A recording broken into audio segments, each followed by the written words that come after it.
Hi friends, welcome to Simi's Nadan Kitchen.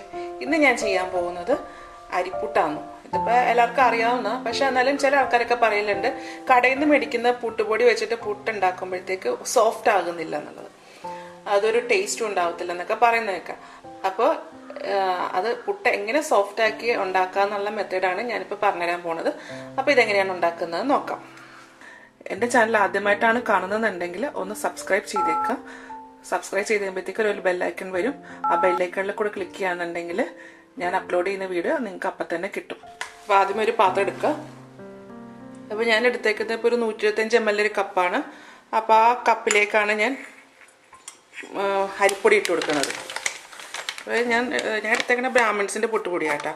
അപ്പോൾ എനിക്ക് തോന്നുന്നത് നമ്മൾ കടയിൽ നിന്ന് മേടിക്കുന്ന പുട്ടുപൊടിയിൽ ഏറ്റവും നല്ലത് ബ്രാഹ്മിൺസിൻ്റെ പുട്ടുപൊടിയാട്ടോ.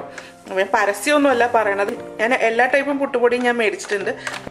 അപ്പോൾ എനിക്ക് ഏറ്റവും നന്നായിട്ട് തോന്നിയേക്കുന്നത് ഈ ഒരു പുട്ടുപൊടിയാട്ടോ. ഇതുപോലെ കപ്പിലിങ്ങനെ കുമ്മിച്ചിട്ടാണ് പുട്ടുപൊടി എടുത്തേക്കുന്നത്. അപ്പോൾ അത് ഈ പാത്രത്തിലേക്ക് ഇടാം. ഇനി ഇതിലേക്ക് പുട്ടിനാവശ്യമുള്ള ഉപ്പിട്ട് കൊടുക്കാം. ഇനി ഇതൊന്ന് മിക്സ് ചെയ്യാം.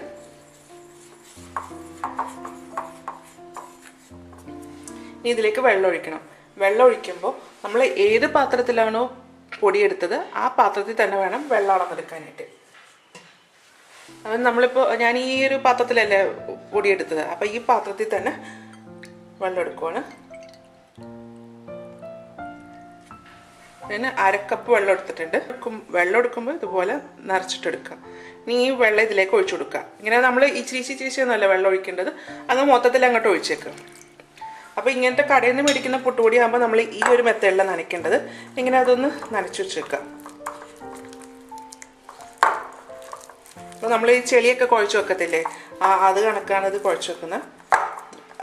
അപ്പോൾ നമ്മൾ ഇതുപോലെ വെള്ളം ഒഴിച്ച് വേണം നനയ്ക്കേണ്ടത്. ഇപ്പം ഇത്രയേ ഉള്ളൂ നനയ്ക്കാനായിട്ട്. ഇതിപ്പോൾ ഇങ്ങനെ നനച്ചു വെച്ചിട്ടുണ്ട്. അല്ലാണ്ട് നമ്മൾ സാധാരണ നമ്മൾ വീടുകളിലൊക്കെ പൊടിക്കുന്ന പുട്ടുപൊടി ഉണ്ടല്ലോ, അപ്പോൾ അത് പുട്ടുപൊടി ആകുമ്പോഴത്തേക്ക് നമ്മൾ ഉപ്പൊക്കെ ഇട്ടിട്ട് കുറച്ച് വെള്ളം വേണം ഒഴിക്കാനായിട്ട്. ഇങ്ങനെ ഇച്ചിരി വെള്ളം തളിച്ചു കൊടുത്തിട്ട് നനച്ചെടുക്കണം. പക്ഷേ ഈ കടയിൽ നിന്ന് മേടിക്കുന്ന പുട്ടുപൊടി ആകുമ്പോഴത്തേക്ക് ഈ ഒരു മെത്തേഡിൽ വേണം ഇതൊന്ന് നനച്ചെടുക്കാനായിട്ട്. ഇതെന്നാ വെച്ചാൽ ഇതിൻ്റെ അകത്ത് ഒത്തിരി പുഴുങ്ങലരി ചേർത്തിട്ടുണ്ടാവും. അതുകൊണ്ടാണ് ഈ ഒരു മെത്തേഡിൽ നമ്മൾ നനയ്ക്കുന്നത്. അപ്പം നമ്മൾ ഈ ഇച്ചിരി വെള്ളം ഒഴിച്ചിട്ട് ഇത് കുഴയ്ക്കുവാന്നുണ്ടെങ്കിൽ ഇത് ഭയങ്കര പുട്ട് ഭയങ്കര ഹാർഡായി പോകും. അപ്പോൾ അങ്ങനെ വരാതിരിക്കാൻ വേണ്ടിയിട്ടാണ് ഇങ്ങനെ നനച്ചു വെക്കുന്നത്. ഇനി ഇതിപ്പോൾ ഇങ്ങനെ ഒഴിച്ചതിന് ശേഷം ഇതൊന്ന് അടച്ചു വെക്കുക. ഇതിനി ഒരു 20 മിനിറ്റ് നേരത്തേക്ക് ഇങ്ങനെ തന്നെ അടച്ചു വെച്ചേക്കണം. 20 മിനിറ്റ് കഴിയുമ്പോഴത്തേക്ക് നമുക്കിത് ബാക്കി പ്രോസസ്സ് ചെയ്യാം. ഇപ്പോൾ ഒരു 20 മിനിറ്റ് കഴിഞ്ഞിട്ടുണ്ട്. നമുക്ക് ഈ പുട്ടുപൊടി എന്തായാലും നോക്കാം. ഇത് കണ്ടോ, നമ്മൾ നേരത്തെ ഒരു ഇങ്ങനെ ചെളി കണക്ക് നമ്മൾ കുഴച്ച് വെച്ചിരിക്കുകയല്ലായിരുന്നോ. ഇതിപ്പോൾ നല്ല സോഫ്റ്റായി ആ പൊടിയിലേക്ക് ആ വെള്ളമൊക്കെ നന്നായിട്ട് അബ്സോർബ് ചെയ്തിട്ടുണ്ട്. ഇപ്പോൾ ശരിക്കും നല്ല പൗഡർ പോലെ ആയിരുന്നത്. ഇനി ഇതിങ്ങനെ ഒന്ന് പൊടിച്ചെടുക്കാം. നമ്മൾ വെള്ളം ഒഴിച്ച് കുഴയ്ക്കുമ്പോൾ ഒരുപാട് നേരം ഒന്നും കുഴയ്ക്കരുത് കേട്ടോ. ഒരുപാട് നേരം കുഴച്ച് കഴിഞ്ഞാൽ ഇത് പൊടി ഭയങ്കര ഹാർഡായി പോകും.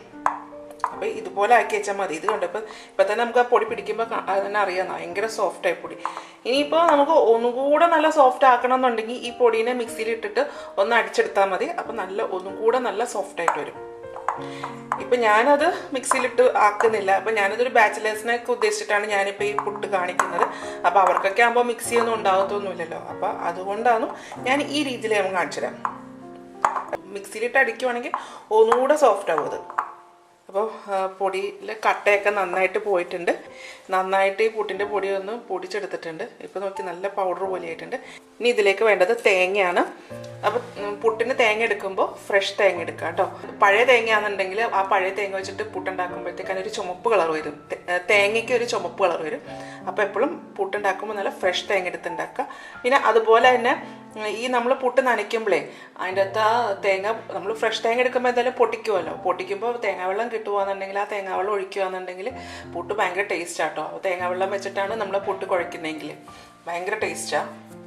അപ്പോൾ നമ്മളിവിടെ തേങ്ങയും പുട്ടുപൊടിയും ആക്കി എടുത്തു വെച്ചിട്ടുണ്ട്. ഇനി നമുക്ക് ചെയ്യേണ്ടത് പുട്ട് കുറ്റിക്കകത്ത് ഞാൻ ചില്ലിട്ട് വെച്ചിട്ടുണ്ട്. ഇനി ഇതിലേക്ക് ആദ്യമേ തേങ്ങ ഇട്ട് കൊടുക്കണം. അപ്പോൾ തേങ്ങയൊക്കെ എങ്ങനെയാണെന്ന് വെച്ചാൽ ഓരോരുത്തരുടെ ഇഷ്ടം അനുസരിച്ചിട്ട് ചിലർക്ക് തേങ്ങയൊക്കെ കൂടുതൽ ഇഷ്ടമായിരിക്കും. അപ്പോൾ അങ്ങനെയാണെന്നുണ്ടെങ്കിൽ തേങ്ങ ഇച്ചിരി അധികം ചേർക്കുക.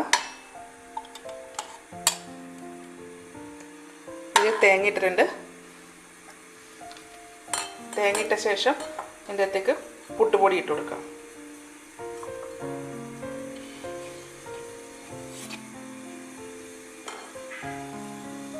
പുട്ടുപൊടി ഇട്ടിട്ടുണ്ട്. ഇനി വീണ്ടും തേങ്ങ,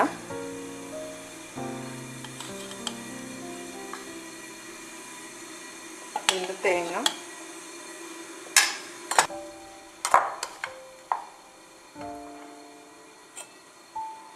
വീണ്ടും പുട്ടുപൊടി, പിന്നെയും തേങ്ങ, പിന്നെയും പുട്ടുപൊടി. അപ്പോൾ അങ്ങനെ ലെയർ ആയിട്ട് വേണം ഇട്ട് കൊടുക്കാനായിട്ട്. പുട്ടുപൊടി ഇട്ടിട്ടുണ്ട്. ഇനി ലാസ്റ്റ് കുറച്ച് തേങ്ങയും കൂടി ഇട്ട് വെക്കാം. ഇനി ഏറ്റവും ലാസ്റ്റ് കുറച്ച് തേങ്ങയും കൂടി വെച്ച് കൊടുക്കാം. ഈ തേങ്ങയും കൂടി ഇട്ടിട്ട് ഇതൊന്ന് അടച്ചു വെക്കാം. ഇതുപോലെ അടപ്പുണ്ടെങ്കിൽ അടച്ചു വെക്കാം. പുട്ടുകുടത്തിൽ വെള്ളം ഞാൻ തിളപ്പിക്കാൻ വെച്ചിട്ടുണ്ട്. അപ്പോൾ വെള്ളം നന്നായിട്ട് തിളച്ചിട്ടുണ്ട്. ഇത് ആവി വരുന്നുണ്ട്. ഇനി നമ്മൾ എടുത്തു വെച്ചേക്കുന്ന ഈ കുറ്റി ഇതിൻ്റെ മുകളിലേക്ക് ഇട്ട് വെക്കാം. ഇനി ഒന്ന് തീ കൂട്ടി വെക്കാം. നമ്മൾ സ്റ്റൗവിൻ്റെ ഫ്ലെയിം നല്ല ഫുൾ ഫ്ലെയിമിൽ കിടക്കുക. ഇനി ഇതിൻ്റെ ഈ മുകളിൽ കൂടെ ആവി വരാൻ തുടങ്ങും. ആവി വന്നു കഴിഞ്ഞ് കഴിഞ്ഞാൽ ഈ ഫ്ലെയിം നല്ല ലോ ആക്കി വെക്കുക. ലോ ആക്കി വെച്ചിട്ട് ഒരു 5 മിനിറ്റ് നേരം കൂടെ വെച്ചേക്കാം. 5 മിനിറ്റ് കഴിഞ്ഞ് കഴിയുമ്പോഴത്തേക്ക് നമുക്ക് സ്റ്റവ് അങ്ങോട്ട് ഓഫ് ചെയ്യാം. ഇതിപ്പോൾ ഈ പുട്ടുകുടത്തിൽ വെക്കുമ്പോൾ കുറച്ച് ടൈം എടുക്കും വേകാൻ വേണ്ടിയിട്ട്. ഇപ്പം നമ്മൾ കുക്കറിൻ്റെ മുകളിൽ വെക്കുന്നുണ്ടെങ്കിൽ പെട്ടെന്ന് തന്നെ വേഗം കേട്ടോ. അപ്പോൾ കുക്കറിൻ്റെ മുകളിൽ വെക്കുന്ന പുട്ടുകുറ്റിയൊക്കെ ഉണ്ടല്ലോ, അപ്പോൾ അതിലകത്ത് വെക്കുന്നുണ്ടെങ്കിൽ ഇത്രയും ടൈമൊന്നും എടുക്കത്തില്ല. പെട്ടെന്ന് തന്നെ പുട്ട് വെന്ത് വരും. ഇതാ ഇപ്പം ആവി വന്ന് തുടങ്ങിയിട്ടുണ്ട്. ഇനി ഞാനിതിൻ്റെ ഫ്ലെയിം കുറയ്ക്കണേ. ഇപ്പം നല്ല പോലെ ലോ ആക്കി വെച്ചിട്ടുണ്ട്. ഇനി ഒരു 5 മിനിറ്റ് കഴിഞ്ഞ് കഴിഞ്ഞാൽ നമുക്കിത് പുറത്തേക്ക് എടുക്കാം. ഇപ്പോൾ ഒരു 5 മിനിറ്റ് ആയിട്ടുണ്ട്. ഇനി നമുക്കിത് ഇതിൽ നിന്ന് എടുക്കാം.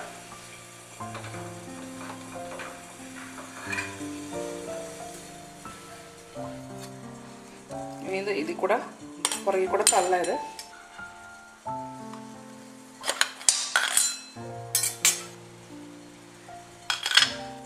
അപ്പോൾ പുട്ട് പുറത്തേക്ക് എടുത്തിട്ടുണ്ട്.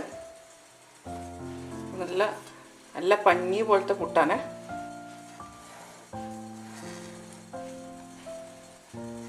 അരക്കപ്പ് പുട്ടുപൊടി കൊണ്ട് ഞാൻ 1.5 കുറ്റി പുട്ടാണ് ഉണ്ടാക്കിയത്. അപ്പോൾ ഇത് നല്ല സോഫ്റ്റ് ആവുന്നു. ഇത് ഞാൻ പറഞ്ഞ മെത്തേഡിലാണ് ആ അരിപ്പൊടി കുഴയ്ക്കുന്നതെന്നുണ്ടെങ്കിൽ പുട്ട് നല്ല സോഫ്റ്റ് ആയിരിക്കും. ഇതിൻ്റെ കോമ്പിനേഷൻ എന്ന് പറയുന്നത് ഇത് നമുക്ക് പപ്പടം, പഴം, ചെറുപയർ കറി, അല്ലെങ്കിൽ കടലക്കറി, അല്ലെങ്കിൽ മുട്ടക്കറി, ചിക്കൻ കറി ഉണ്ടെങ്കിൽ അത് അതിൻ്റെയൊക്കെ കൂടെയൊക്കെ കഴിക്കാം. അപ്പോൾ ഇതെല്ലാവരും ട്രൈ ചെയ്ത് നോക്കുക. ട്രൈ ചെയ്ത് നോക്കിയിട്ട് ഇതിൻ്റെ അഭിപ്രായം എൻ്റെ കമൻറ്റ് ബോക്സിൽ ഇടുക. അടുത്ത ദിവസം അടുത്ത റെസിപ്പി ആയിട്ട് കാണാം. Thank you.